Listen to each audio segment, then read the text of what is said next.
সুখজন ভক্তি কর তুই দুই চরণ বনের যত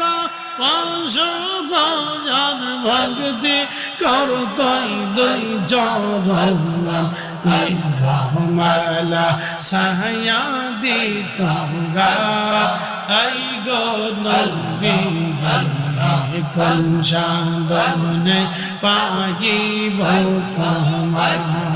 আল্লাহ জবান খোলে আল্লাহ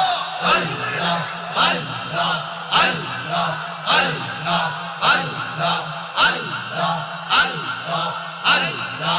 আল্লাহ আল্লাহ খালিয়ার বেগশে